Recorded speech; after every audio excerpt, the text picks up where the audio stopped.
juga baik juga ya. Iya Pak. Kedatangan saya hari ini ingin mewawancarai Bapak selaku kepala sekolah tentang kebijakan keputusan yang Bapak ambil di sekolah ini, dan adapun saya akan memberikan beberapa pertanyaan pada Bapak tentang kebijakan keputusan Bapak selama ini. Pertama Pak, selama ini bagaimana Bapak dapat mengidentifikasi kasus-kasus yang merupakan dilema etika atau rujukan moral? Baik, pertama-tama kita harus tahu dulu mana rujukan moral, mana dilema etika ya. Tentunya dengan memahami definisinya.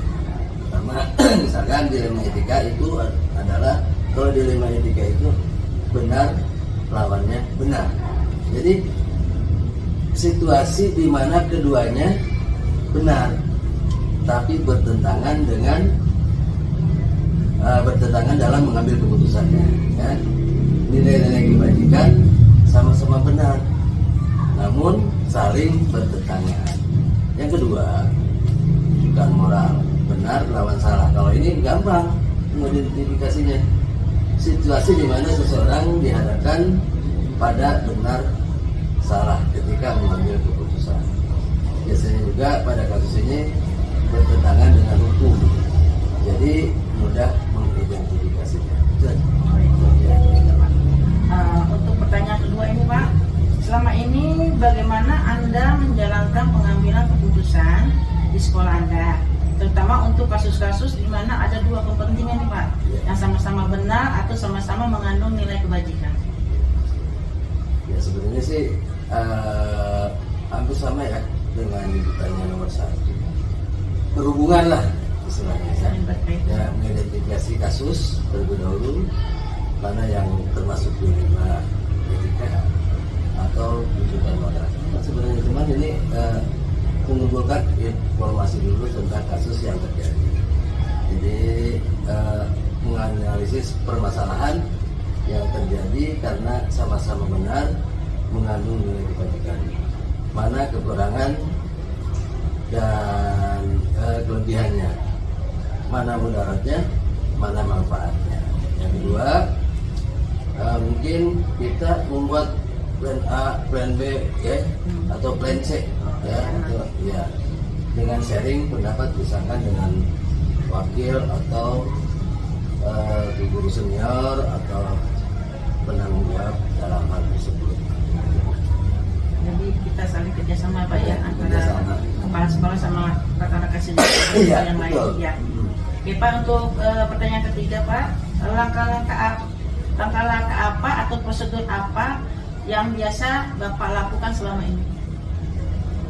Prosedur yang selama ini saya lakukan pertama identifikasi dahulu situasi.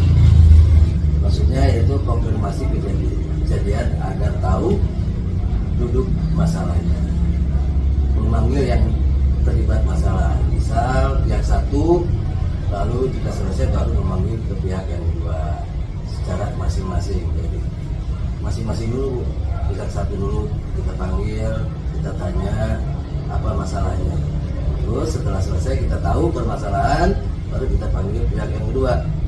Nah, lalu secara mandiri juga ya, misalkan mandiri kan kita cari tahu dan diskusi dengan wakil atau mempertemukan pihak yang terlibat. Jadi konfirmasi menyeluruh dan solusinya. Dari informasi dulu Pak ya. Informasi. Untuk pertanyaan keempat Pak, hal-hal apa saja yang selama ini Bapak anggap efektif dalam pengambilan keputusan pada kasus-kasus dilema etika? Pertama, mengkaji masalahnya.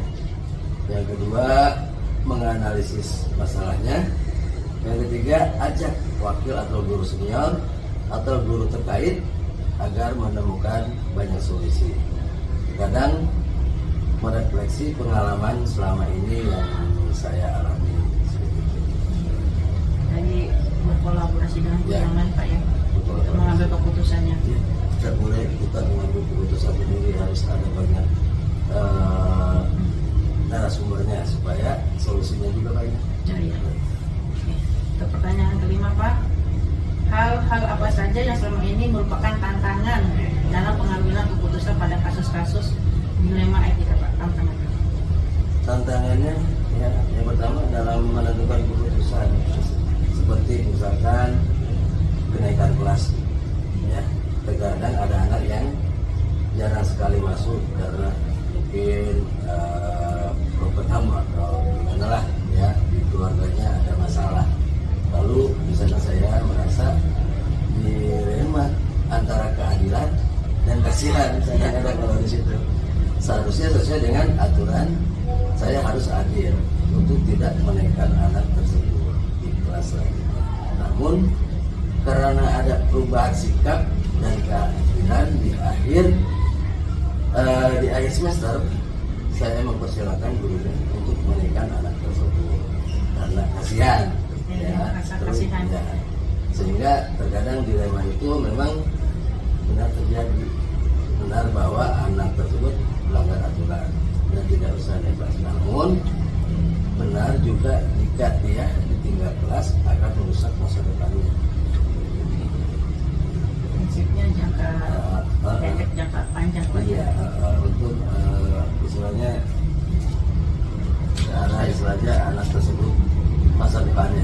Iya. Kadang-kadang anak itu kan kita harus mempertimbangkan juga beban psikologisnya ya. Kadang-kadang kan di masyarakat kita kan banyak kalau tidak naik kelas itu ada pembulian walaupun tidak secara langsung.